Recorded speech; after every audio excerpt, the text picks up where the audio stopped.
pack of cigarettes. My kid knows it's dangerous. 5.4 million American kids vape, and most think it's harmless. Get your head out of the cloud. Talk to your kid about vaping. Visit talkaboutvaping.org.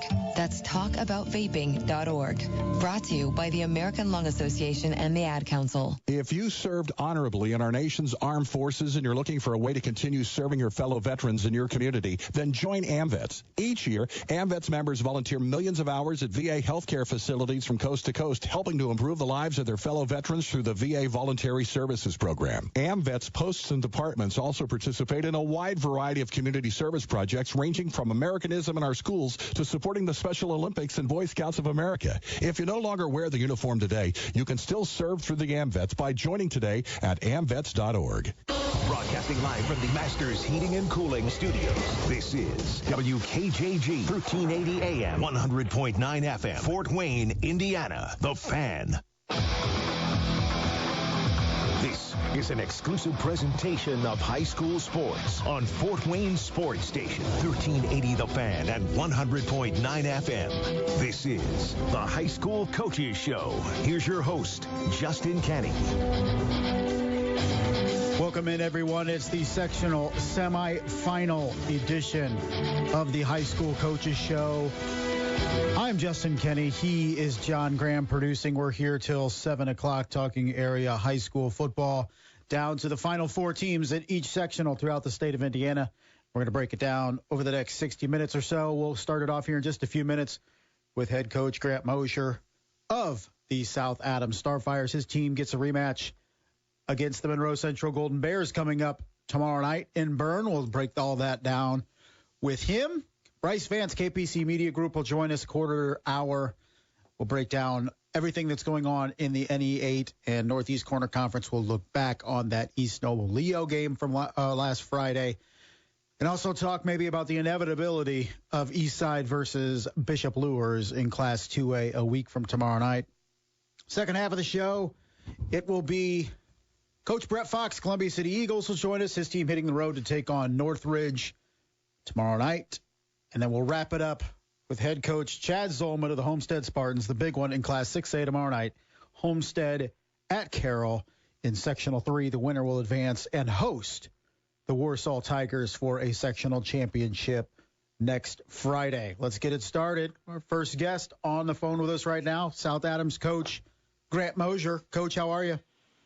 Very good, Justin. How you doing, my man? Not bad, man, and congratulations. We're here. We're talking, postseason football here.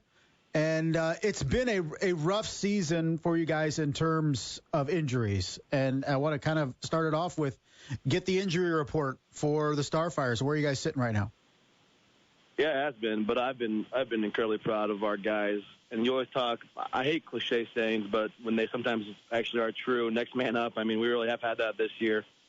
We're currently without 5 offensive starters from week 1, losing Sam Plattner, a captain, in week 2, losing Aiden Warner, week 2, a captain, losing Connor Young in week 3, a 2-way starter, losing Parker Bryan week 5, and then losing Thomas Murphy, our left tackle, last week with a knee injury. So, but I love the guys that have filled in. Owen Warner has just been incredible playing as a sophomore, playing quarterback for us, 20 touchdowns on the year, 1,700 yards.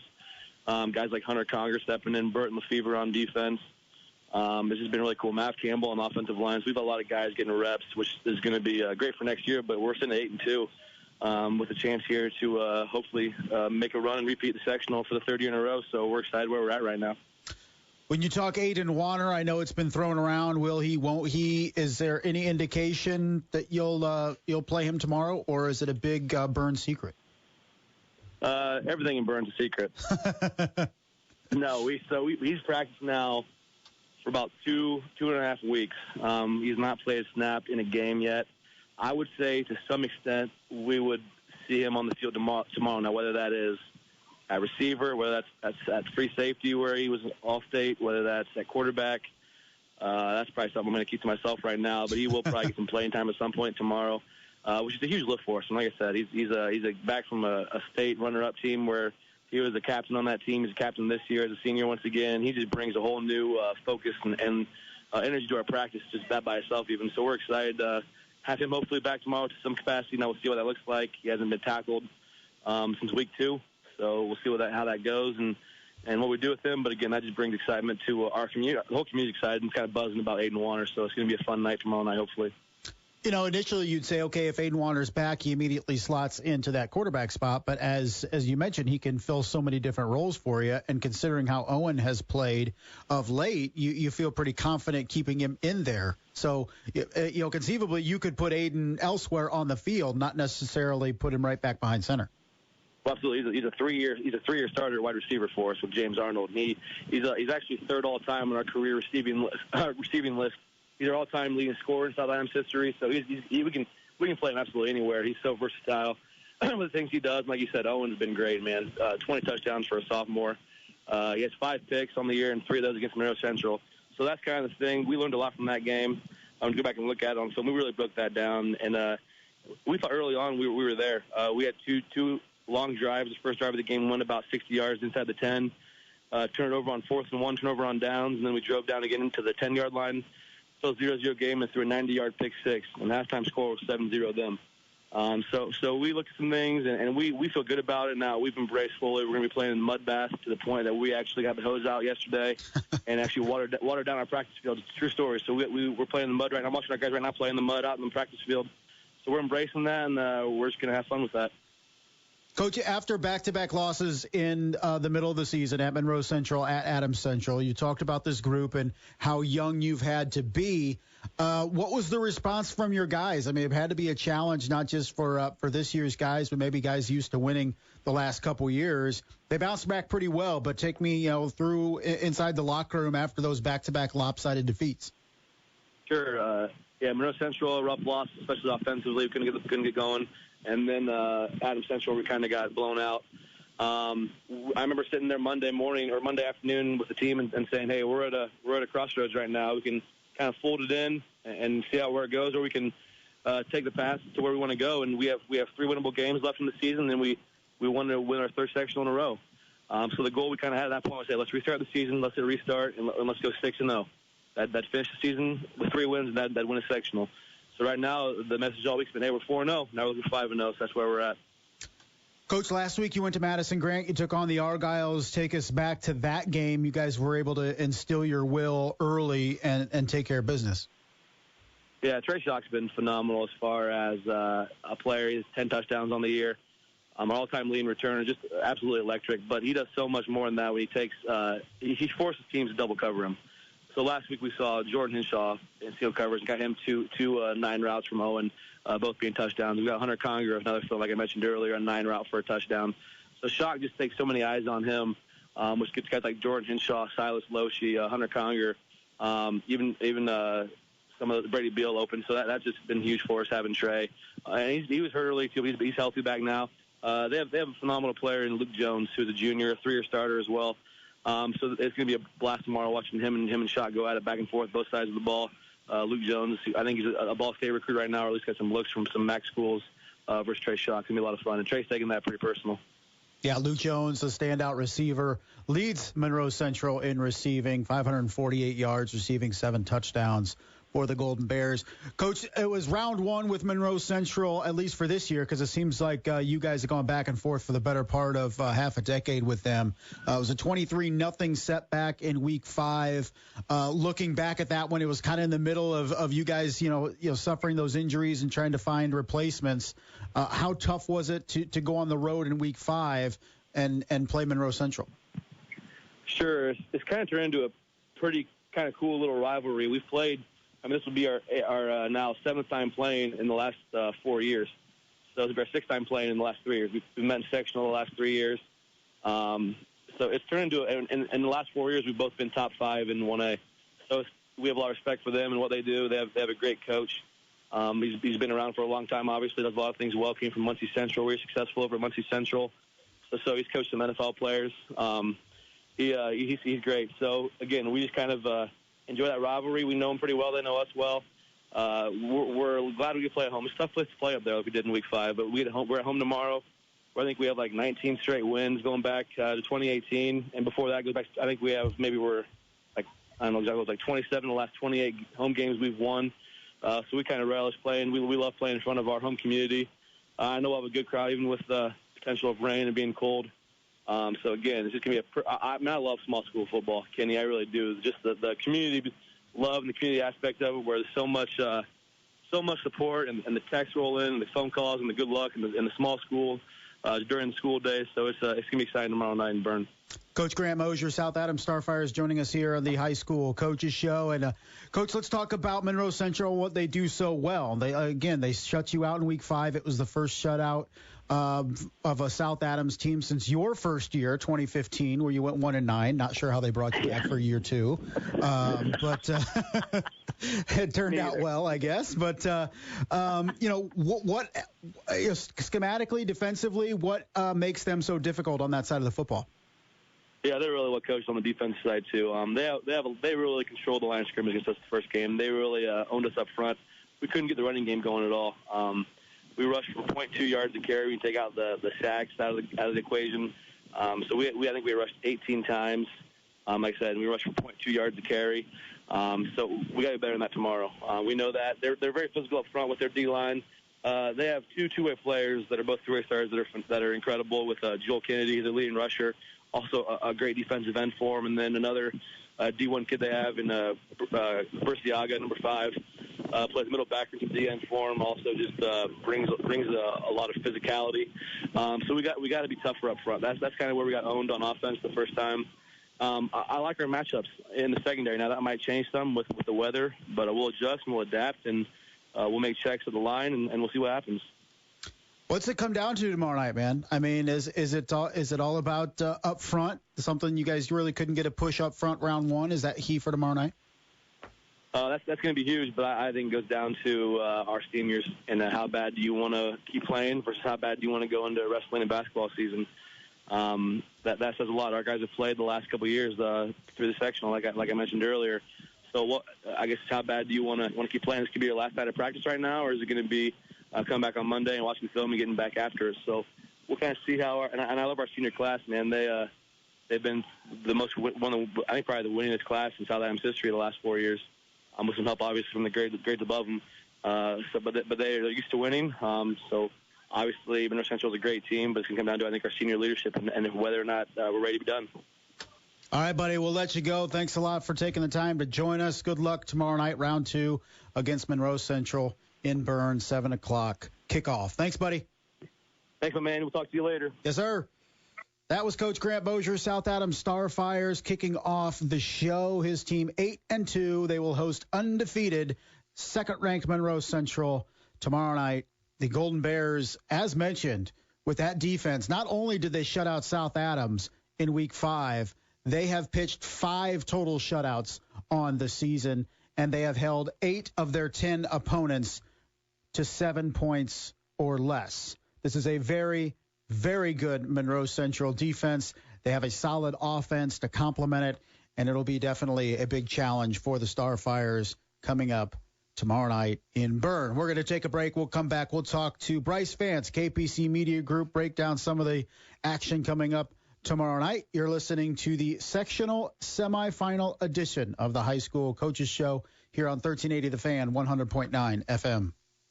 Join us November 19th for the 17th annual Christmas on Broadway as we line up in front of the Shine and Hardin building for the annual Christmas tree lighting and celebration. The fun starts at 5:30. Come see the 40-foot tall tree get lit up. Enjoy the holiday fireworks display and much more. For more info on the event and to enter this year's coloring contest for great prizes, go to 1380thefan.com. Christmas on Broadway, presented by Shine and Hardin, Trinity English Lutheran Church, Mud Track Tree Service, and 1380 The Fan and 100.9 FM. This is Brad Keselowski, driver number 2, Discount Tire Ford Mustang. Racing fans know that a quick pit stop to check the tires can give me the winning edge. The same is true for your car. Proper tire tread helps keep traction on the road in everyday driving. To check your tread, simply insert a penny, Lincoln's head first, into your tire grooves. If you can see all of Honest Abe's head, it's time to get your tires checked by a professional. A message from the U.S. Tire Manufacturers Association. It doesn't take a brain surgeon to know ticks suck. But what you might not know is that they don't just suck blood way out in the woods. Those creepy little bugs can be anywhere, all year long. And meat comes in these small, gross packages. Even a tiny tick can make you super sick. So what's the most important tip to avoid getting bit? Well, duh, pay attention. Remember, ticks can be just about anywhere outdoors. Then, spray attention with an EPA-registered insect repellent. Wearing long socks and other protective clothing is a good idea too. When you come back inside, shower. And always remember, check for ticks everywhere. And if you do get a tick bite, don't panic. Tell an adult. And visit ticksuck.org to learn how to remove it properly. Ticks suck, but being outdoors shouldn't. Go to ticksuck.org for more information. Ticksuck.org. My mother was always very active and independent, and she was familiar with her neighborhood. But one day, she stopped at the stop sign for much longer than usual. She wasn't even really sure where she was at. It's important for you to talk to someone about it. I felt so much better after my son told me, Mom, we'll figure it out. When something feels different, it could be Alzheimer's. Now is the time to talk. Visit alz.org/ourstories to learn more. A message from the Alzheimer's Association and the Ad Council. For those fortunate enough to help the person who has always been their hero, find the care guides you need to help at aarp.org/caregiving. Brought to you by AARP and the Ad Council. Now back to the High School Coaches Show on Fort Wayne Sports Station, 1380 The Fan and 100.9 FM. Welcome back, everybody. High School Coaches Show. I'm Justin Kenny. He is John Graham. We're here till 7 o'clock, where we'll give way to Fox Sports at the top of the hour. But coming up at 8 o'clock, coverage Packers, Arizona tonight, Thursday night football, as Green Bay at 5-1 plays at Arizona 6-0. And finally, we get to see some Kyler Murray around here. How long have we had to wait afternoon game after afternoon game after afternoon game, seeing Dallas on every 4:25? We have not seen Kyler Murray in the Arizona Cardinals yet. Finally get to see him on Thursday Night Football tonight. So it should be a good one. Rodgers, Murray out west tonight, Thursday Night Football. You can hear complete coverage of that game tonight starting at 8 o'clock here on 1380 The Fan. Tomorrow night, there will also be football here on 1380. Is going to be Homestead and Carroll. But to talk about not just that game, but a whole host of American football games, we welcome in Mr. Brice Vance. Brice, how are you? I'm splendid, Justin. How are you? Splendid, huh? Where are you? Are you on location tonight? I am not. I am currently in my office at home. Oh, really? So you're grounded, is what you're saying? Yes, I will be out of town this weekend. Oh. I will be covering some state finals soccer and some cross-country state finals this weekend. Hey, outstanding. So a busy Saturday coming up for Brice. But, Brice, let's look back. You were there for the final game of the season for East Noble last week. It was Leo and East Noble. I heard the final 2 or 3 minutes on the radio after I left Cherubusco. Pretty much all I needed to hear, at least for the excitement. But what did you witness? What did you take out of that football game? I don't want to be prisoner of the moment, but it was one of the best high school football games that I've covered since covering high school football in the last 6 or so years. It was fantastic. It was a game where you really felt like it could have gone either way, and it really could have. East Noble had its opportunities to win. It had some head-scratching plays. It had some head-scratching decisions. Luke Amstutz, the East Noble coach, called it the greatest high school football game he's ever been a part of, even though he's been a part of the state finals and a semi-state game on his home turf that I think were maybe just a little bit better, but that's his own opinion. But it was a very, very good game that both these teams played, and it came down to some execution on Leo's part that it just we haven't seen it all season long, and they were able to march down the field with less than 2 minutes to go through the air. Jackson Barber proved a lot of people wrong on Friday night. How was East Noble defending the pass there late? Because we give so much credit to Leo for executing and for good reason, but it'd be very difficult for a defense that hasn't had to respect the pass to all of a sudden have to respect it and defend it. So was it something where East Noble was locked in with their pass defense, or was Leo able to find some chinks in the armor as they moved downfield?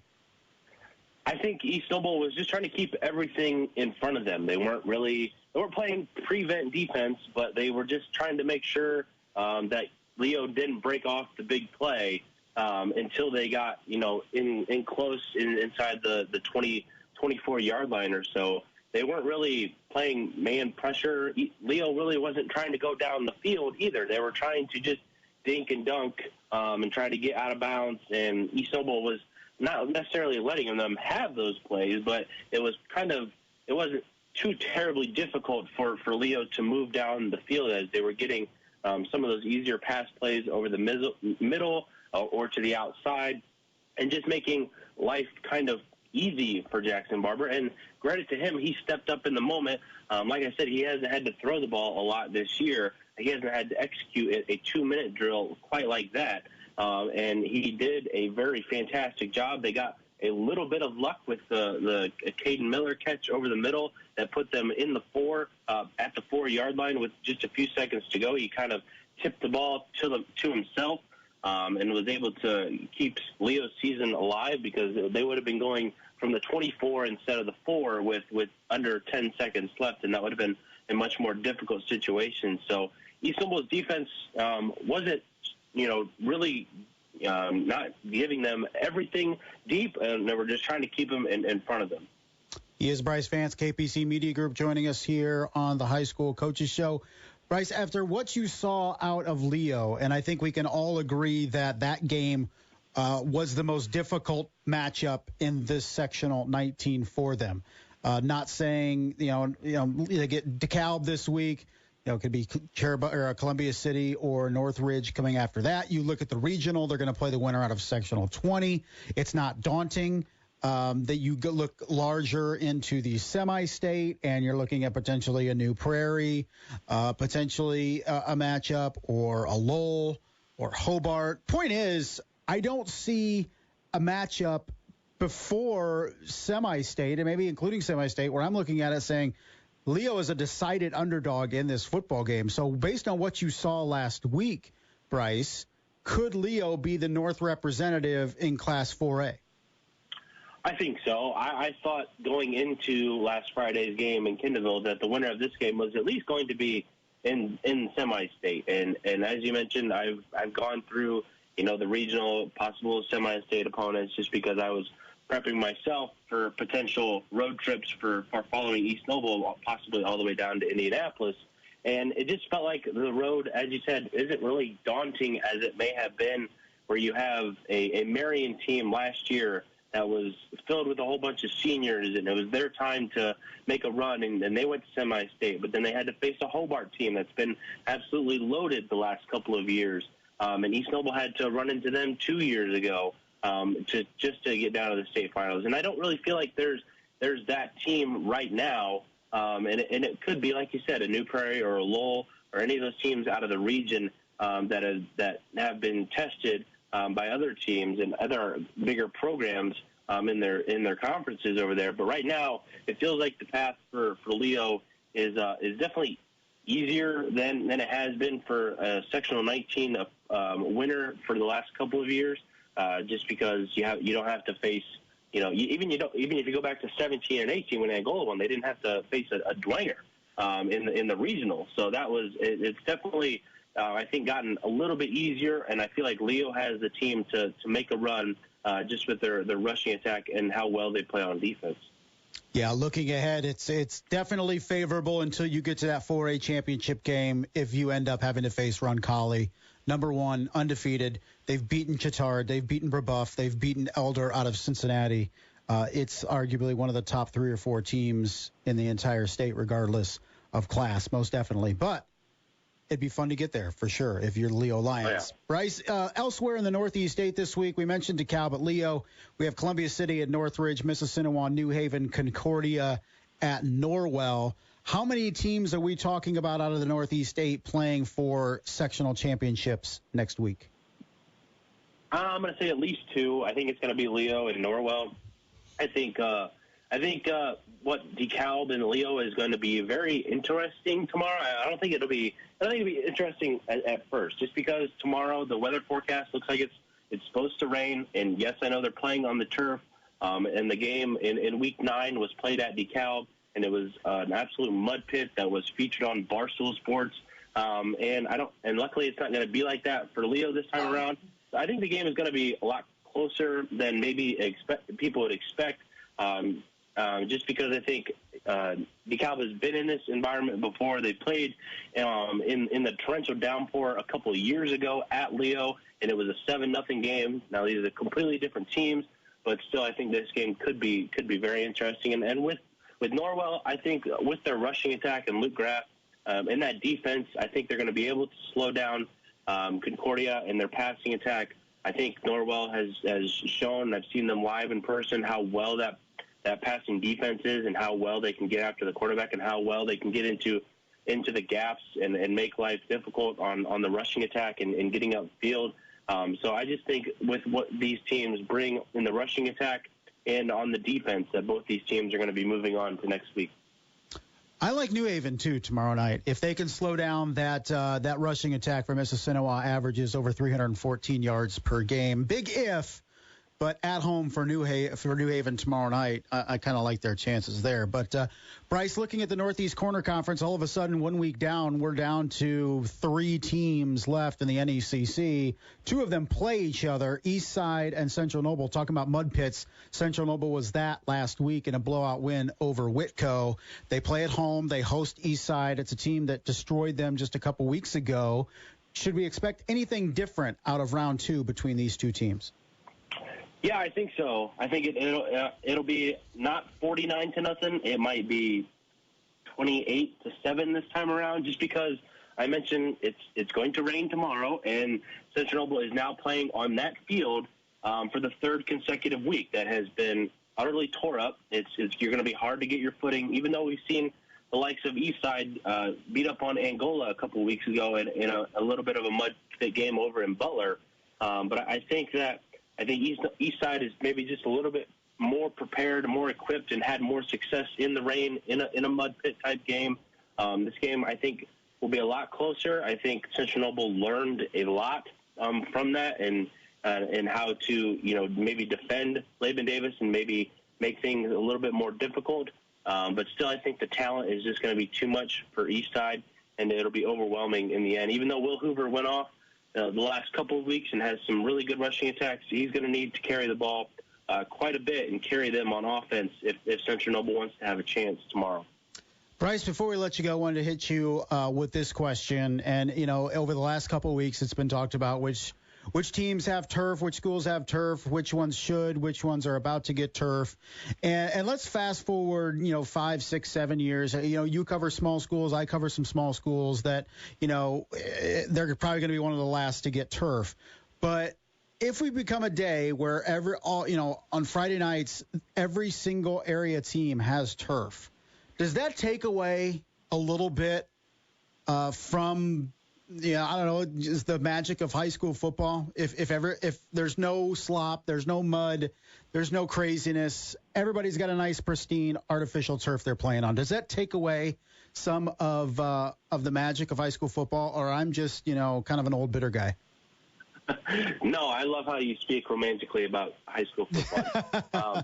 Just because I would say you are correct, and I feel, really the same way because I was involved in one of these mud pit games at Central Noble on that field that they're going to be playing on tomorrow, and I believe it was against Eastside. It rained it felt like 2 days straight. We knew it was going to be a muddy game. And one of the very first plays, I break through the east side or whoever we were playing, I can't remember exactly, but break through the offensive line and try to dive after the quarterback. And because I'm unbelievably slow, I miss, and I land and slide at least 10 yards downfield and just get mud everywhere, in my face mask, in my helmet, in my jerseys, in my pants, and in my socks and shoes. And it sucked but I still had to play 3 more quarters, and it felt fun because it was exciting. And by the middle of the second quarter, everybody else was in the same situation that I was in, and it was a dirty, nasty, fun game to be a part of. So if everybody does eventually go to turf, but there is still something to be desired with a mud pit game that ends in 8-0 like it did with Garrett and Central Noble a couple weeks ago. Right. I just feel like that's part of football is the slop and, how it affects the game. And, everybody wants to take the variables out of the game, whether it's, robot umpires or officials or instant replay or turf everywhere or dome stadiums, whatever. You could talk every level of sport here. But there's a bit of the unknown when you factor in, grass and mud and rain and potentially snow. And that's just a variable I'm comfortable with. And I know fans and coaches and media folk, either side of the fence. I just feel like that's part of it, right? What Bishop Luers had to go through against Snyder is part of it. And that's just, in my opinion, I just feel like, it's just going to be a bunch of boring games. And if we're going to be watching a rainy game in the wet, it may as well be fun to watch instead of, just on a turf. But that's me. No, I totally agree. Like I mentioned that DeKalb-Leo game from a couple years ago, and it was driving rain, and it ended up being 7-0. It was because it was really boring. Neither team could move the ball, and it felt like it would have just been maybe a little bit more fun if you would have seen some mud on those kids' jerseys like they did a couple of weeks ago when it was 14-0 at DeKalb. And it just brings an interesting element to the game that you maybe not necessarily prepare for early in the week, but by the time Thursday comes and you look at the weather forecast, and it's more definite that there's going to be a ton of rain either throughout the day or during the game. It's just something else that you have to prepare for and throw in your game plan, and maybe throw some things out of your game plan because you're not going to be able to throw the ball as much as maybe you wanted. And I think it's definitely a challenge that both teams have to go through. As coaches like to say after the game, if they're on the losing side, that both teams had to go through that, and I think it definitely brings an interesting, a fun element to the game. All right, that's our Back in My Day segment here on the High School Coaches Show. 2 middle-aged guys liking better things when we were younger. But, all right, Brice, enjoy your night home. Have a good weekend down in Indy. We'll catch up to you next week. All right, see you, Justin. That was Brice Vance, KPC Media Group, joining us here as he does each and every Thursday. We're going to take a break. When we come back, head coach Brett Fox, Columbia City Eagles. Hey, Columbia City is one of those teams that put in turf. They're part of the problem. We'll talk to Brett Fox about that and more as his team heads on the road to take on Northridge tomorrow evening. We'll break that down and more when we come back. You're listening to the High School Coaches Show, 1380 The Fan, 100.9 FM. All the football action you need all season long. Near sideline stays in bounds at the 10. The 5, touchdown, Jeff Becker. The high school football game of the week. And there's a leaping catch, and David Bell's going to take it the distance. Purdue and Notre Dame, game day Saturday. Hands off left side at Jordan Wilkins. Cuts up forward in the end zone. And the Colts and the NFL Thursday, Sunday, and Monday. It's all right here in Fort Wayne. See our upcoming schedule now at 1380thefan.com. 1380 The Fan and 100.9 FM. Get the latest knife info from the area's premier knife shop. Follow Blademan's on Facebook and Instagram today and get the latest on what's happening at Blademan's Knife Shop at the shops of Scott Road. Hello, this is Mark, the owner of Blademan's Knife Shop. I'd like to personally invite you out to the store to check out the area's best selection of quality knives. We carry Benchmade, Hogue, ProTech, Microtech, Emerson knives, Zero Tolerance, and many more. We have the best selection of premium knives anywhere within 100 miles of Fort Wayne. So come in and check out our great selection and have a cup of coffee on me. Before you experience the world-class quality in store, see fresh inventory updates and limited time specials at the Blademan's Facebook page. Some inventory, unique colors and new styles only stay in stock for a day or two. So be in the know and update your knife collection the smart way. Follow Blademan's today. As always, 10% discount for police and military and on-site sharpening service. Join the community of premium blade buffs at Blademan's Facebook and Instagram today. It doesn't take a brain surgeon to know ticks suck. But what you might not know is that they don't just suck blood way out in the woods. Those creepy little bugs can be anywhere, all year long. And I do mean little. They can be smaller than the head of a pin. But big trouble comes in these small, gross packages. Even a tiny tick can make you super sick. So what's the most important tip to avoid getting bit? Well, duh, pay attention. Remember, ticks can be just about anywhere outdoors. Then, spray attention with an EPA-registered insect repellent. Wearing long socks and other protective clothing is a good idea, too. When you come back inside, shower. And always remember, check for ticks everywhere. And if you do get a tick bite, don't panic. Tell an adult. And visit ticksuck.org to learn how to remove it properly. Ticks suck, but being outdoors shouldn't. Go to ticksuck.org for more information. Ticksuck.org. Here's more from the High School Coaches Show on Fort Wayne Sports Station, 1380 The Fan at 100.9 FM. Welcome back to the High School Coaches Show. You know, I find it more and more difficult, John, to come back out of that ticks suck PSA. I had to slow it down and make sure I say it correctly. The ticks suck PSA that you like to play when I'm here, which is always appreciated. It is my favorite, all the PSAs here at Federated Media. So ticks, CK, ticks, suck.org. There it is. So, yeah, back to the show, I guess. We'll talk some football. But thanks to Brice Vance before the break joining us talking NE8 and NECC sectional football. One of the games we casually mentioned was the Columbia City Northridge game coming up tomorrow evening. It'll be the Eagles at Northridge, a 7 o'clock kickoff. Head coach of the Columbia City Eagles is Mr. Brett Fox. Coach, how are you? I'm doing good, man. How are you doing? Hey, we're doing good. I guess I decided to have you on despite you talking something about having another guest to host this show, which is pretty accurate, I would say. Probably more listeners if somebody else was hosting this thing. But, you know, we were, before we start talking your team, we were talking with Brice Vance earlier about the wealth of teams that have turf now, and you guys now are one of them. And, you know, a day in the not so distant future where every team in the area has artificial turf. And you played probably some epic games in the mess back in the day. Would that take away any part of the magic of high school football if we didn't have the mud and the muck and the rain and the slop and all that? Or as a coach, do you never want to see that again?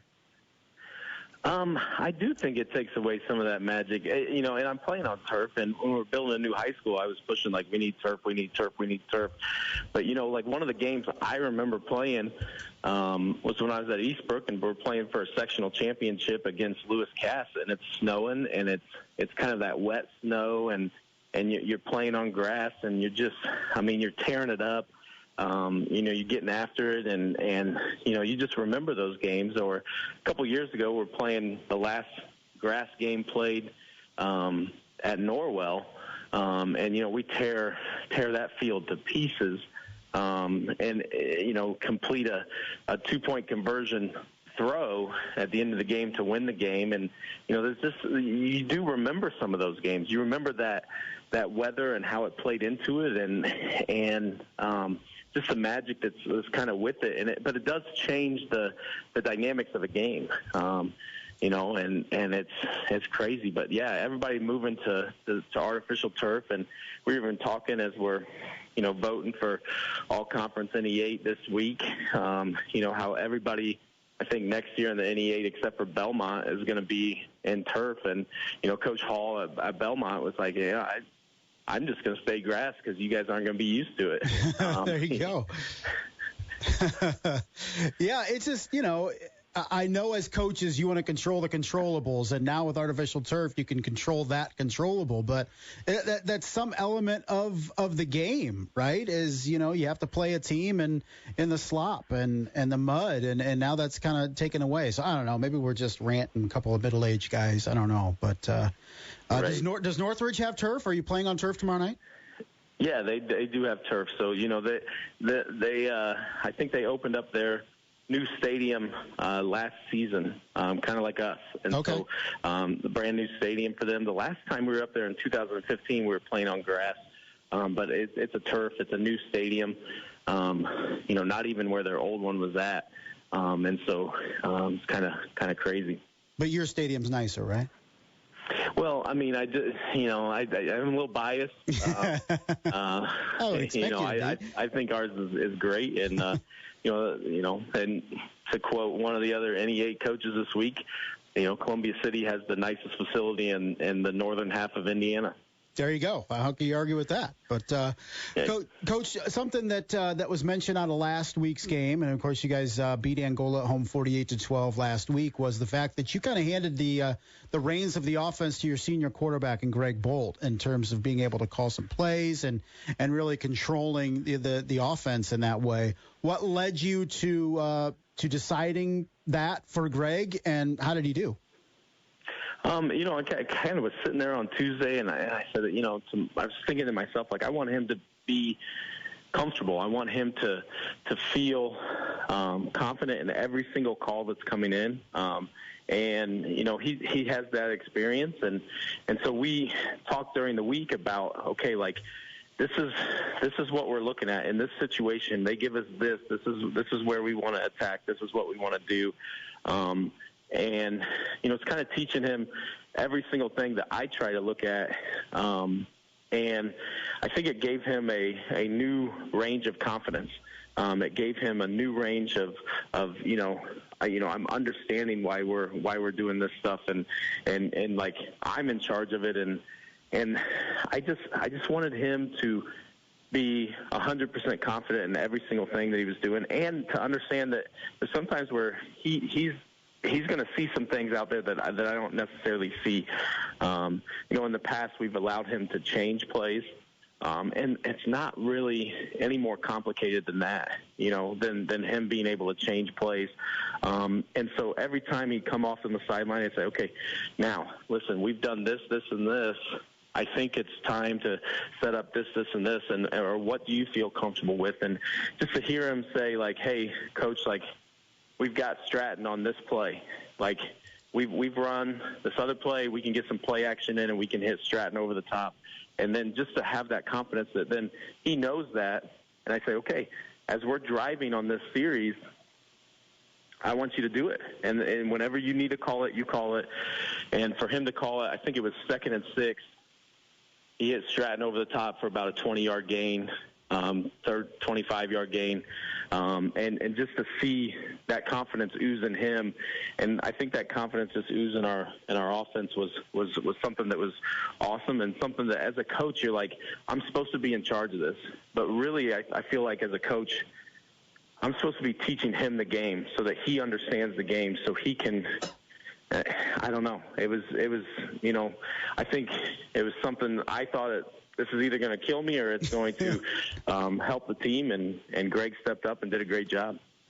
Coach Brett Fox, Columbia City Eagles, joining us here on the High School Coaches Show, and somebody that Greg's been able to lean on this year is Ethan Sievers. And, he had some spot action last year for you as a sophomore and had a 100-yard game against New Haven in late September last year. But, he's closing in on 1,000 yards rushing this season. He's been tremendous for you to really balance that offense. What's been different about Ethan Sievers this year as opposed to a sophomore season a year ago? I think just the confidence he has in himself. He's one of our hardest workers in the weight room, and one of our strongest kids. And, he actually last week did eclipse 1,000 yards, so he's 1,041, which is huge. With our program, I think he's 8th place all time for single season with that. And even last week, he switched positions for us. So, he's been running our fullback all year, getting a majority of the carries. And last week we said, hey, we're going to, just because of where we're at and some injuries and stuff like that, we need you to play more of our slot position. And it took some different carries, but still got 90 yards last week for us. And it's been awesome.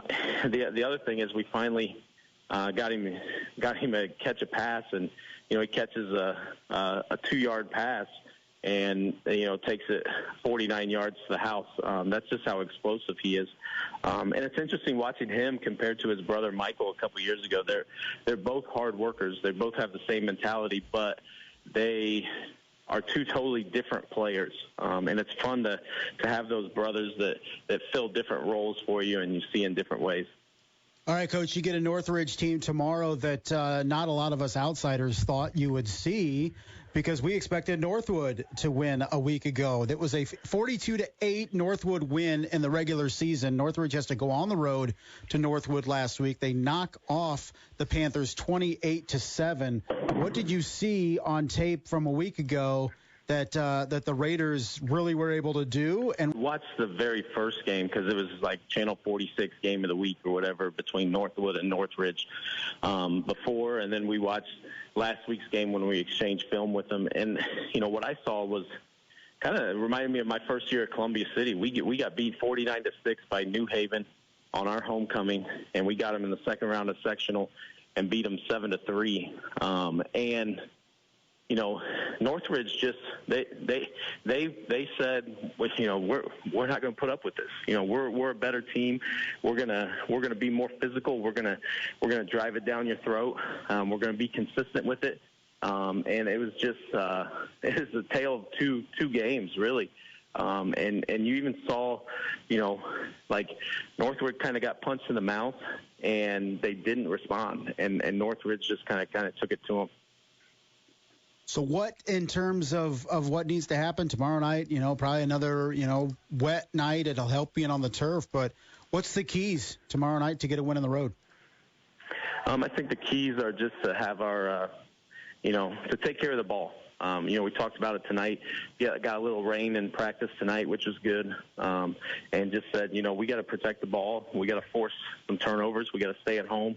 And really just play with passion. Play with intensity and play with passion. And do that no matter where we are and what the score is and any situation. All right, buddy. Hey, appreciate the time. Thanks a lot. Good luck on the road tomorrow night. Hopefully I'm maybe pestering you next week. All right. Well, hey, maybe I know I would have had more time on the radio, but Moser always, coming on first so that he can get as many words in as possible, and then a guarantee that he gets, his time in the limelight. Yeah, God forbid we turn off his mic or anything, but it's been tempting. Yeah. All right. Take care, man. Thanks for having me on. Yep.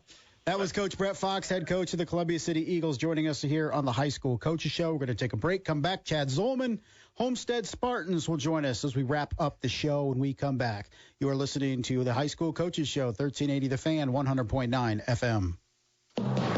This season, it's Pigskin Picks. Log on to 1380thefan.com and pick every NFL game every week and play in the 1380 The Fan exclusive contest for weekly prizes. Win the most weeks, and you score tickets to the 2022 Colts home opener at Lucas Oil Stadium in Indy. It's Pigskin Picks. Log on to 1380thefan.com and pick every NFL game all season long from 1380 The Fan and 100.9 FM.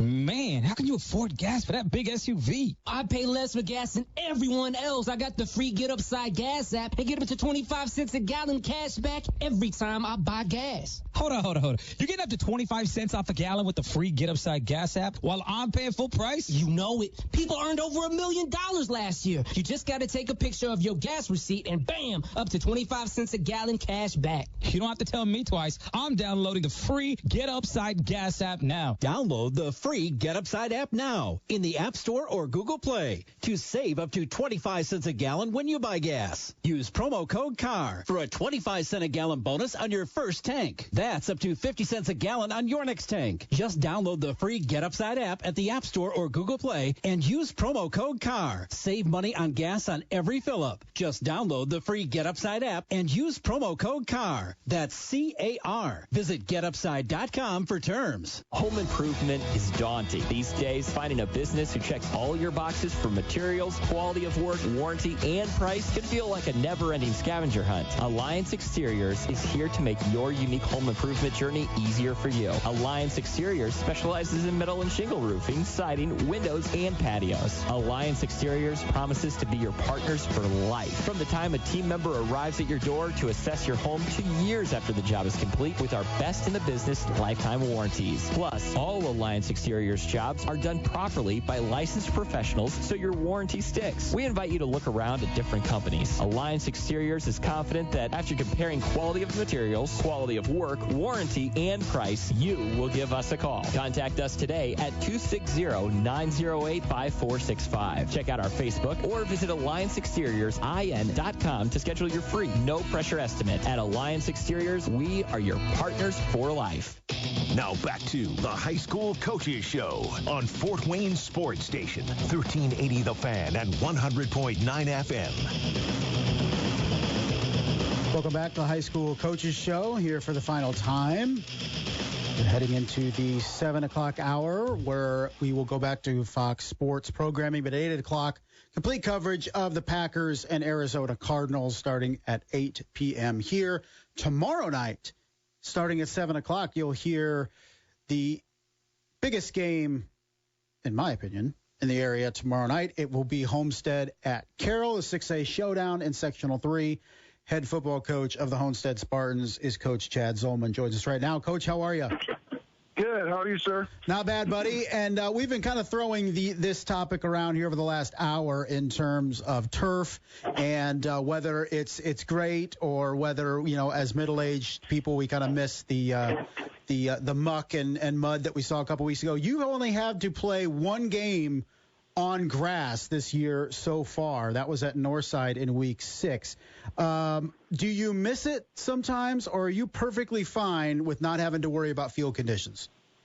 Perfectly fine. Okay. 100%. You know what? Just maybe the smell of it. I miss that a little bit, but I can walk out into the grass field and get that. So, so you don't miss it at all. Perfectly fine missing. Yeah, it's okay with me. That's funny, Coach. You know, it's a big one coming up tomorrow night at Carroll. Again, take us back just a few weeks. Round 1 at Carroll, it was a 17-10 win for the Chargers. What was your impressions out of that game?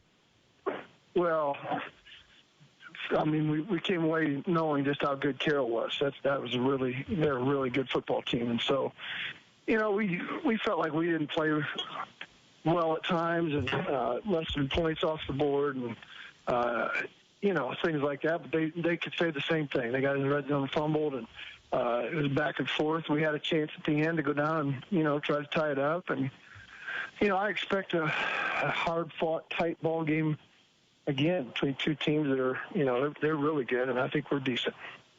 Coach, when you look at you guys' losses collectively, 13 points, 7 to Carroll, 3 to Snyder, 3 to Bishop Luers. Is there something all-encompassing that you know, surrounds all 3 of those games, or were it different circumstances? Is there one thing you can take out of those 3 losses and say, this is what we need to get better at?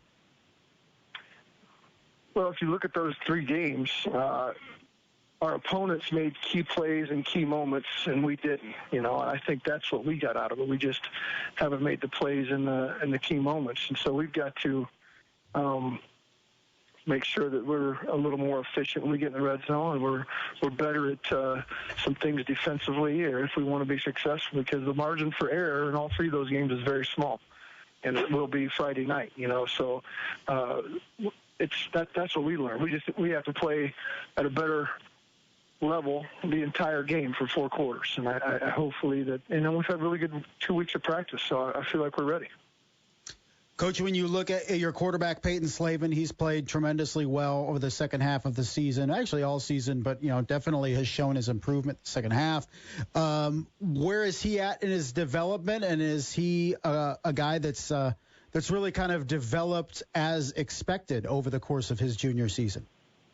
Yeah, you know, he has developed as we've expected. And, you know, at this point in the season, there are no rookies left. You know, everybody's played. They've been in the battle, and they've been in the heat, and he's been in some tight ball games to the end. And, you know, I think those things were beneficial to a quarterback that is taking the reins for the first time. So at this point, we hope that not just Peyton but everybody on our team has learned how to handle that, and I think he's gotten better and better. And like you said, I think his second half of the season has been pretty good. Coach, flipping over to the defensive side of the football real quick, I wanted to highlight somebody that maybe doesn't get a lot of love, and that's Matt Miller up front. And he really clogs the holes and really takes up a big presence up front and can release, your edge rushers and your linebackers to make plays. The kid's put in the work. He as a senior, he doesn't get much praise week to week from media types and stuff like that, but the kid does his work, and I think he's just one of those great kids that's a huge building block for programs that doesn't get a limelight. Yeah, I'm so glad you brought him up. Honestly, he's a captain, as voted on by his peers. He's a leader, and in off season he was the leader in the weight room. He's pushing everybody else. He's challenging everybody. He's one of those kids that has just done his job and done it very well. And you're right, statistically, nothing's going to stand out to you. But if you watch him play, he does his job, and they're not successful running his way very often. So all those things add up to, and then part of the defensive line's job is to keep our linebackers clean so they can run, and he's done that. All the little things that nobody knows about it, except us when we watch film. And he's just one of those kids. It's just a pleasure to have on the football field. Is it tougher to find kids to commit to that role that Matt Miller fills as opposed to 20 years ago? Or is it still just as many kids that say, hey, I'll go battle in the trenches and not make the highlight plays and be perfectly content with it? There's kids that are willing to sacrifice. And I think part of the greatest motivation that we can have is to play for your brothers. And if you love your brother and you love your teammates and you want to continue to play football together, and you're going to play as hard as you can and do your job, and not really care about anything but the success of the team. And I think he epitomizes that. And I hope that we're kind of teaching our young men that as a program, that there's this whole thing's bigger than any of us, including me. So if they can learn that lesson in life, I think it'll carry them a long way. And that's what we hope we're teaching these kids. All right, Coach, it's your rival tomorrow night, but more importantly, it's win or go home in the sectional semifinal tomorrow at Carroll. What's it come down to tomorrow night? Well, we have to play really well. I mean, they're a really good football team. I'm impressed with every phase of the game for them. Offensively, they're dangerous and they can score from anywhere. And their special teams are good. They've got a great kicker and a great punter, and they cover well. So, in their defense is probably the best defense they've had in that I can remember. And it's all over. They're not just a single person defense. They've got some standout players, but the truth is they're all sound. And when you look at them, they don't have many weak links. So we have to play at a very high level. Like I said earlier, our margin for error is small. When we turn the ball over, we have to keep possessions, and on defense, make them earn everything. And, no big plays, and handle the conditions. It may be poor weather, and, it's an uncontrollable, but it's something you have to adjust to and play with. And so, those are all key things for us. It is Homestead. It is Carroll. It's coming up tomorrow night on the turf. Coach Zolman's definitely happy about that. Buddy, thanks a lot for joining us, and good luck tomorrow night. All right, thank you. That was Coach Chad Zolman. Homestead Spartans in his 18th season at the helm of Homestead, record 152-47, and has won several postseason championships over the course of his career, 4 sectionals, including last year's sectional championship. Didn't have to play Carroll a year ago. Warsaw knocked him off in the sectional semifinal. Instead, this year, the winner of Homestead and Carroll tomorrow night will host the Warsaw Tigers a week from tomorrow night for a sectional crown. That's going to do it for us here on the High School Coaches Show. Thank you to Coach Zolman for joining us. Thank you to Coach Brett Fox, Columbia City. Brice Vance, KPC Media Group, joined us as he does each and every week, and we kicked it off at the top of the hour with head coach Grant Moser of the South Adams Starfires. Thanks for joining us tomorrow night. Stay tuned here, 1380 The Fan, 100.9 FM. It'll be Homestead and Carroll Game of the Week as Brett Rump and Shannon Griffith bring you all the action from Carroll Stadium. For Mr. John Graham, I am Justin Kenny. This has been the High School Coaches Show here on 1380 The Fan, 100.9 FM.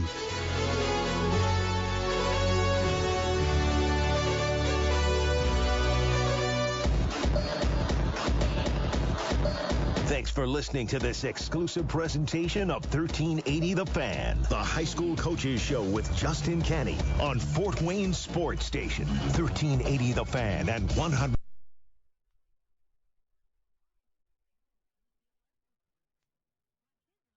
Podcast. Broadcasting live from the Masters Heating and Cooling Studios. This is 1380 AM, 100.9 FM, Fort Wayne, Indiana. The Fan. He's Ben Maller, and you can listen to him. Consider this a public service announcement, a PSA. Right here. We're breaking all the rules, y'all fools stay the same. Weeknights, 2 a.m. Eastern, 11 p.m. Pacific. We're Fox Sports Radio.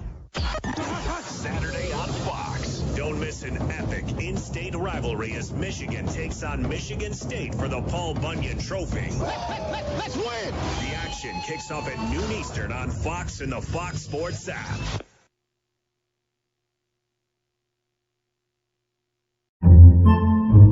Podcasts by Federated Media.